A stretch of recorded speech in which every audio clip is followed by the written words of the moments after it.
This template is useful when you only need to show one video on a single screen. The process is quite easy.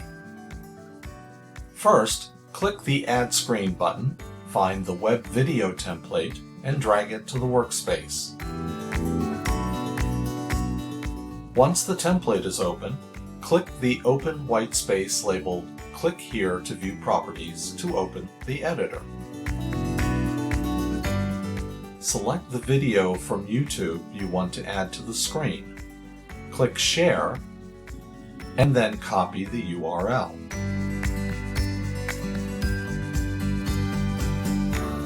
Now return to the platform.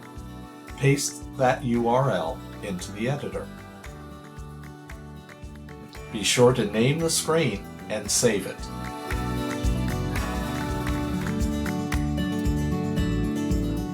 An end user can now access a video from within your app.